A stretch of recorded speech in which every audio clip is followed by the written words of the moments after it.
এয়া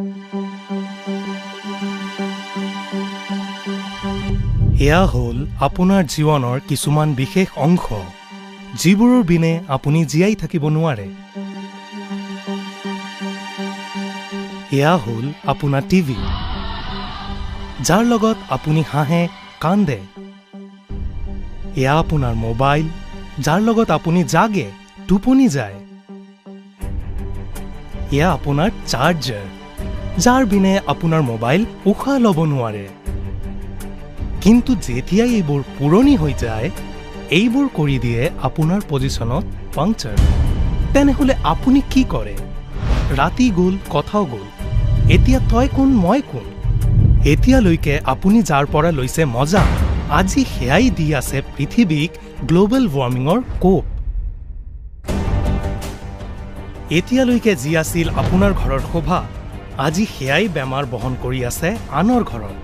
মানে হ'ল আমাৰ ইলেক্ট্ৰনিক উপকৰণবোৰ যেতিয়া আমাৰ কামত নালাগে, তেতিয়া এইবোৰ প্ৰকৃতিৰ বাবে হৈ যায় ই-ৱেষ্ট। আৰু এই ৱেষ্ট কোনো সাধাৰণ ৱেষ্ট নহয়, কিয়নো এই উপকৰণবোৰৰ মাজত থাকে মাৰ্কিউৰি, লেড, কেডমিয়াম, ক্ৰমিয়াম আৰু প্লাষ্টিকৰ দৰে টক্সিক পলিউটেণ্টছ, যি মানুহ আৰু প্ৰকৃতি দুয়োৰে কাৰণে ক্ষতিকাৰক। আজিকালি দেশৰ অসংগঠিত ঠাইত কাৰ্যৱৰ্তী আছে দেশৰ লাখ লাখ মানুহ। নিয়ম অনুসৰি চলি নথকা এই ঠাইত এওঁলোক জাবৰ জোঁথৰৰ প্ৰচেছিঙৰ সময়ত বিষাক্ত কেমিকেলৰ সম্পৰ্কত আহে। ইয়াৰ বাহিৰেও এই ৱেষ্টৰ মাজত থাকে সোণ, ৰূপ আৰু তামৰ দৰে মূল্যৱান পদাৰ্থ। এফালে আমি পৃথিৱীৰ ভিতৰত আটাইতকৈ বেছি ইলেক্ট্ৰনিক সামগ্ৰী ব্যৱহাৰ কৰা দেশ হৈ আছো, আৰু লগতে আনফালে আমি ই-ৱেষ্টটো সিমানেই বেছি জেনেৰেট কৰি আছো। আমি জানো আগৰ দিনত আমাৰ লগত ভাল পেন ৰখা ষ্টেটাছ আছিল, ভাল ঘড়ী ৰখা ষ্টেটাছ আছিল, এতিয়া ভাল ফোন ৰখা ষ্টেটাছ হৈ গৈছে। ই-ৱেষ্ট, ইয়াৰ বিষয়ত এৱাৰনেছ নাই। চাওক, আমাৰ দেশত প্ৰাকৃতিক সমস্যাবোৰ এইকাৰণে আহিছে যে যাৰ যি ঠাইত মন গৈছে কাৰখানা লগাই দিছে। তেওঁলোক ইয়াৰ বিষয়ে সজাগ নাছিল।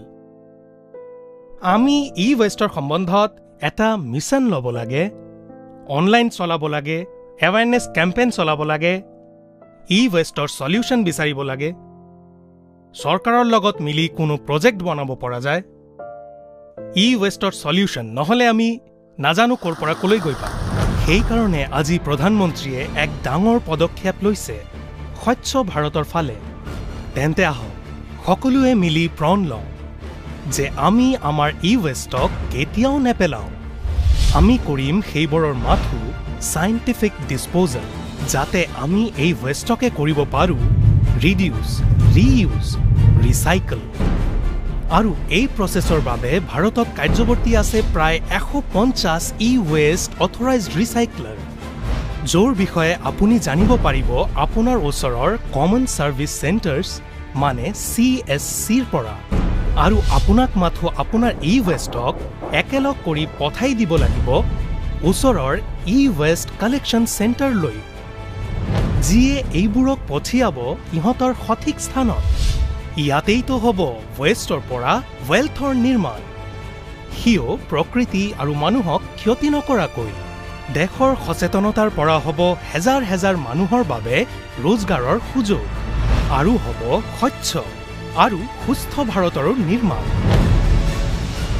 স্বচ্ছ ডিজিটেল ভাৰত, ডিজিটেল স্বচ্ছতাৰ ফালে এক ডাঙৰ পদক্ষেপ।